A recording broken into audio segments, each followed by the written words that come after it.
So there's two ways to mount these.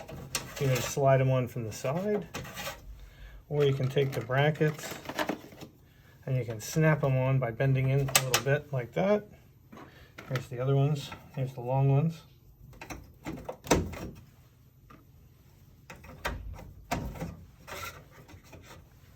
And all you have to do is pop the board in on the bottom, line up the pinholes,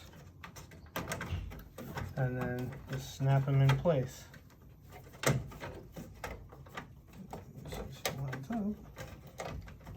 I'm not lined up. There we go. One more. This one takes a little bit longer because you gotta line up the 4 of them. But it's still not bad.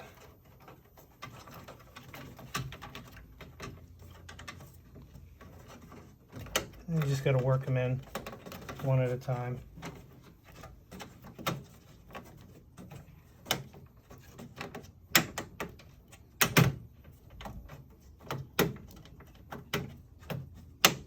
Oops, in the wrong hole. Oh, that's why. I had it in the other hole.